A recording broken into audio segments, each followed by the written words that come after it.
व्यक्ति कहां जाता है, देश का बड़ा नेता कहां जाता है, कहां रहता है, क्या करता है, देश को पता होना चाहिए। और दूसरी बात जो आपने कहा बहुत सच है, इस देश में मैं तो कहता हूं सुरेंद्र राजपूत जी अभी जो है पैर ऊपर और सर नीचे कर दें, वो भी आपको दिखाना पड़ेगा, मजबूरी है भाई। ठीक है, देश में नेता हैं, प्रवक्ता हैं, एक पार्टी के प्रवक्ता हैं, उनको अपनी पार्टी को रिप्रेजेंट करना है, वो किस तरीके से करें वो जाने, लेकिन आप दिखाएंगे। इस देश में जब राहुल गांधी का यहां पर 16 अप्रैल को चुनाव की वो हो रही थी, चुनाव प्रक्रिया चल रही थी, जब वोट डाले जा रहे थे, बराबर में वो कर्नाटक में रैली कर रहे थे, क्या वो नहीं दिखाई गई?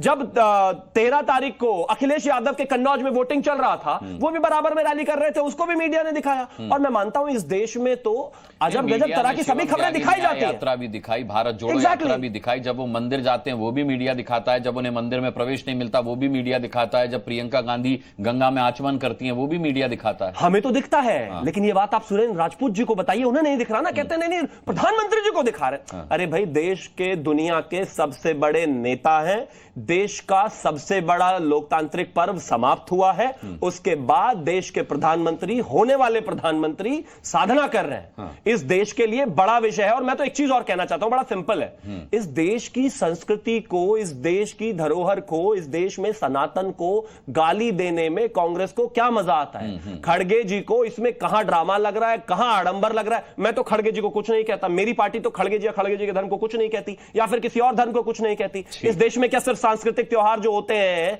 या फिर सांस्कृतिक पूजा अर्चना जो होती है वो क्या सिर्फ हिंदू धर्म की होती है? इससे पहले तमाम पार्टियां और जो तमाम सरकारें थी वो और दूसरे धर्मों को भी खूब सेलिब्रेट करती थी, उसमें तो कभी इनको दिक्कत नहीं हुई। आज अगर यहीं पर मौका यही होता और किसी दूसरे धर्म की इफ्तारी होती तो क्या सुरेंद्र राजपूत इसी तरीके से चिल्ला चिल्ली कर रहे होते? बिल्कुल नहीं कर रहे होते।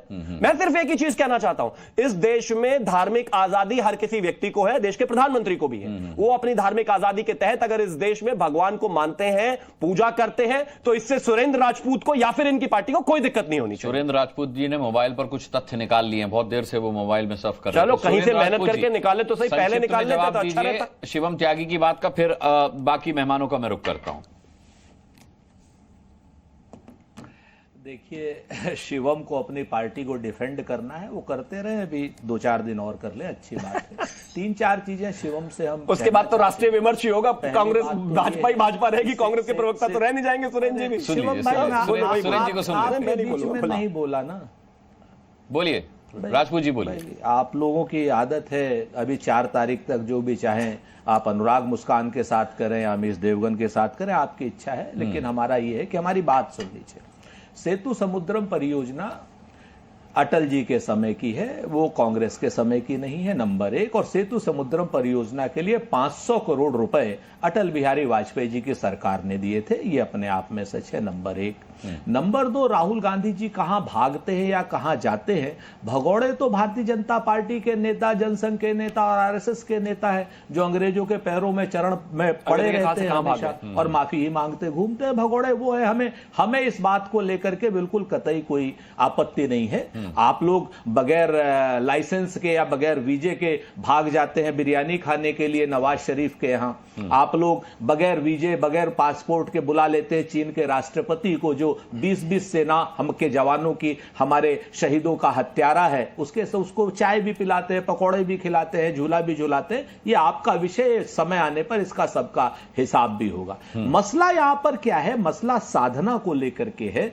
आप मुझे कोई आदमी मंदिर जा रहा है उसका वीडियो दिखाना, और कोई आदमी 36 घंटे साधना में लीन है, साधना के आदमी को तो एकांत चाहिए होता है, तो वैसे ही उसको सारी भीड़ भाड़ से साधना तो एकांत में होती है, हमारी सनातन की परंपरा है। और इसको लेकर के आप, जब हम साधना के ऊपर तो प्रश्न उठा नहीं रहे, 36 घंटे लगातार जो हर आधे घंटे में आप वीडियो जारी कर रहे हैं जिस तरीके से, और वो सारे के सारे चैनल, और माफ कीजिए जी न्यूज भी, सारे के सारे चैनल जिस तरीके से उसको दिखा रहे हैं, और अनुराग मुस्कान जैसे मशहूर प्रस्तोता उसका डिफेंड कर रहे हैं। मैं कहां डिफेंड कर रहा हूं सर?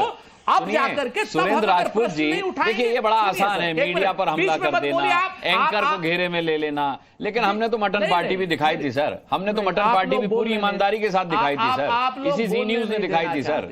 तो दिक्कत क्या है? अगर राहुल गांधी मंदिर जाते, अगर राहुल गांधी ध्यान में बैठते, हम तो वो भी दिखाते सर। नहीं दिखाया है। राहुल गांधी अभी पिछले दिनों जब रायबरेली में नॉमिनेशन करने गए, हनुमान मंदिर गए, दिखाया देश ने, सब दिखाया। टिकट फाइल करने से पहले पूजा कर रहे थे, दिखाया देश ने। अनुराग मुस्कान जी, मैं आपसे ससम्मान एक बात कह रहा हूं, मेरी बात को शायद आप सुन नहीं पाए, क्योंकि दृष्टि तो आपकी बहुत अच्छी दृष्टि दोष है। अच्छा, आप समझिए, मैंने कहा कोई मंदिर में जा रहा है, पूजा कर रहा है, उसको आप दिखा रहे हैं, लेकिन 36 घंटे लगातार कोई एकांत में साधना एकांत में होती है। आप सनातन की साधना हमेशा एकांत में हुई है, आप धर्म विरुद्ध काम कर रहे हैं। अच्छा, साधना के कोई कैमरे आज तक न कभी आए थे, न है न आएंगे। ये सिर्फ राजनीतिक साधना के रूप में जब आप इसको दिखाते हैं और लोगों को, मतदाताओं को प्रभावित करने की कोशिश करते हैं, इस कुकृत्य में भारतीय जनता पार्टी के साथ भारतीय जनता पार्टी का मीडिया भी शामिल है। अच्छा, अनुराग मुस्कान भी शामिल है। अरे मैं बहुत सीरियसली डिबेट कर रहा हूं, आप मुझे हंसा क्यों रहे हैं सुरेंद्र राजपूत जी? आप चुनाव आयोग के पास 14 शिकायतें कर तो चुके हैं, अब आपको शिकायत किससे? आपके साथ न्याय होगा, और अगर चुनाव आयोग में नहीं होता है तो सुप्रीम कोर्ट के दरवाजे खुले हुए कि आप इतने निराश और हताश क्यों हैं कि आप मुझ में दोष निकाल रहे हैं? शिवम त्यागी 10 सेकंड में जवाब दे दीजिए, फिर मैं जाता हूं एसपी के पास। मैं बस एक ही चीज कहना चाहता हूं, वैसे भी नहीं, मैं बस एक ही चीज कहना चाहता हूं सुरेंद्र जी को। सुरेंद्र जी तो वैसे भी गूगलेश्वर है, गूगल अक्सर अच्छा करते हैं और काफी सटीक डेटा निकालते हैं। इस देश में 1000 कम से कम नेता खासतौर पर ऐसे होंगे जो कांग्रेस और इंडिया अलायंस के हैं, जब दूसरे धर्मों की जमात में शामिल होते हैं तो आंख बंद कर और हाथ जोड़कर ऐसे नमाज पढ़ते हैं, चाहे आधा कलमा ना आता हो उनको। क्या दिक्कत है? नहीं, इनको नहीं राम से नहीं, मैं अगर हनुमान आप पढ़िए, नहीं पढ़ने में परेशानी नहीं है अनुराग जी, कैमरा में परेशानी है ना इनको। तो कैमरा में परेशानी उनको वहां क्यों नहीं हुई, साधना में क्यों परेशानी है? मैं तो सिर्फ एक ही चीज कहना चाहता हूं, आपको जो पढ़ना है पढ़िए, आप नमाज पढ़िए, आप पूजा कीजिए, लेकिन ये जो कैमरा वाला कहते हैं इनको दाद दे रहा है, नहीं, धर्म विरुद्ध कार्य कर रहे हो, धर्म विरुद्ध नहीं, धर्म विरुद्ध कार्य कर रहे हो। अभी तो आप कह रहे थे मैं बीच में नहीं बोला, अभी बीच में शुरू कर दिया। एकांत में साधना को सार्वजनिक।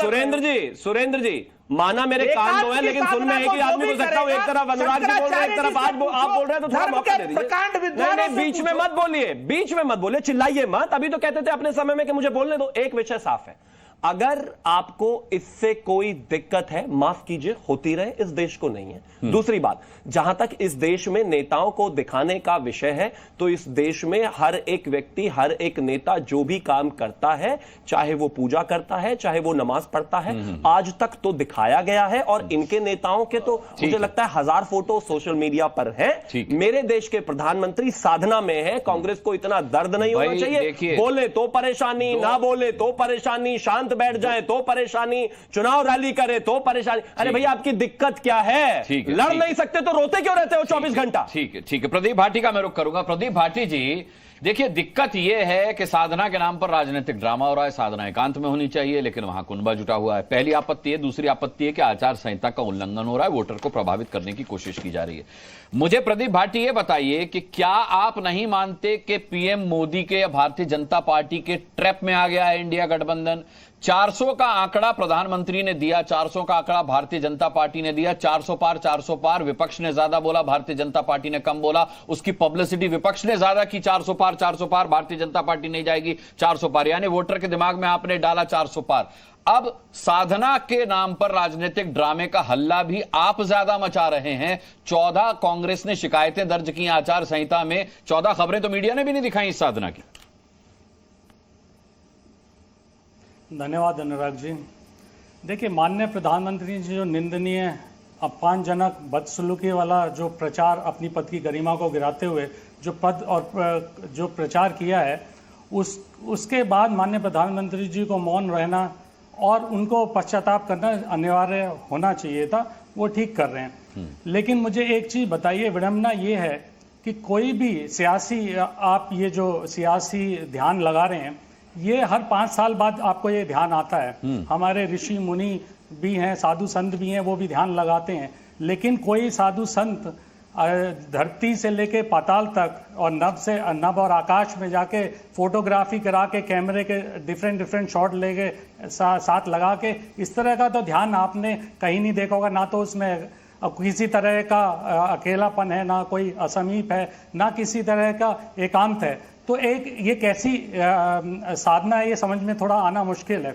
दूसरी बात, अगर माननीय प्रधानमंत्री जी को साधना ही करनी थी, ध्यान ही लगाना था, तो आप हाथरस से लेके मणिपुर तक लगा लेते, बदायूं से लेके कर्नाटका में ध्यान लगा लेते, जिनकी आप प्रचार कर रहे थे कर्नाटका में जाके, वो केस, वो चीजें तो आपके सबके सामने है। तो इस तरह से कैमरा के सामने आप जो ध्यान लगाते हैं, सियासी ध्यान लगाते हैं, उससे देश की असलियत, देश के सामने ये सारी चीजें आ जाती हैं। ध्यान आप लगाएं किसानों की जो आपने दुर्गति की है उस पर ध्यान लगा लेते, युवाओं को जो बेरोजगारी और पेपर लीक में धकेला है उस पर ध्यान लगा लेते, आप महिलाओं के साथ पहलवान महिलाओं से, बड़ी अच्छी बातें आप कर रहे हैं भाटी जी, प्रदीप भाटी जी, बड़ी अच्छी आप बातें कर रहे हैं, और ये सारी वही बातें हैं जो अखिलेश यादव ने कही कि ये ध्यान कहीं और लगना चाहिए था जो यहां लग रहा है। लेकिन फिर उन्होंने ये कहकर कि भाई जहां प्रधानमंत्री ध्यान लगा रहे हैं वहां के बाद तो समंदर है, यहां गर्मी बहुत है, तो शायद उसके बाद अंटार्कटिका चले जाएंगे, इसको हास्यास्पद नहीं बना दिया? आपको नहीं लगता कि आप प्रधानमंत्री का मजाक उड़ाते हैं तो मैसेज गलत जाता है? आप बहुत अच्छी बात कर रहे हैं, लेकिन जब आप अंटार्कटिका जाने की बात करते हैं, जब आप ये बात करते हैं कि प्रधानमंत्री समंदर के रास्ते अंटार्कटिका चले जाएंगे या फिर जाके श्रीलंका में चुनाव लड़ेंगे,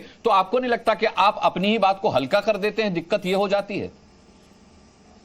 देखिए माननीय प्रधानमंत्री जी ने जिस तरह से 10 साल चलाई है, इतना हास्यास्पद है कि उससे ज्यादा कुछ और हो भी नहीं सकता है। आप पद की गरिमा की, मैंने अभी आपको शुरुआत ही वहीं से करी थी कि पद की गरिमा को किस तरह से तार तार किया गया है, उसके कई उदाहरण भी मैंने आपके दिए। माननीय प्रधानमंत्री जी सत्ता के वियोग में जिस तरह का ये सियासी ड्रामा कर रहे हैं वो सबके सामने आ रहा है, क्योंकि उन्हें पता है कि क्या पता ये ध्यान और लंबा खिंच जाए और समय के लिए खिंच जाए, और कुछ सालों के लिए अब तो प्रधानमंत्री जी वैसे भी सत्ता के बाहर रहेंगे और ध्यान लगाते रहें, उसमें कोई चिंता की बात नहीं है। और इस तरह का स्वप्न देखना कि आप सत्ता में वापस आ रहे हैं, 400 पार कर रहे हैं, तो ये खुद अपने आप में मुझे अजहर साहब की 2 लाइन जरूर याद आ जाती हैं कि अपनी वो चिंता में इस तरह से मगलूल हो गए हैं कि नींद में भी, स्वप्न में भी वो अपने ख्यालों में खो गए हैं। इस तरह का उद्धार उन्होंने देश का किया है, जिस तरह से उन्होंने देश को जिस हालत में लेके आया, वो चिंतन मनन करते रहे। ठीक है, जरूर अपने जो उन्होंने कर्म किए हैं, जिस तरह के हम उन्हें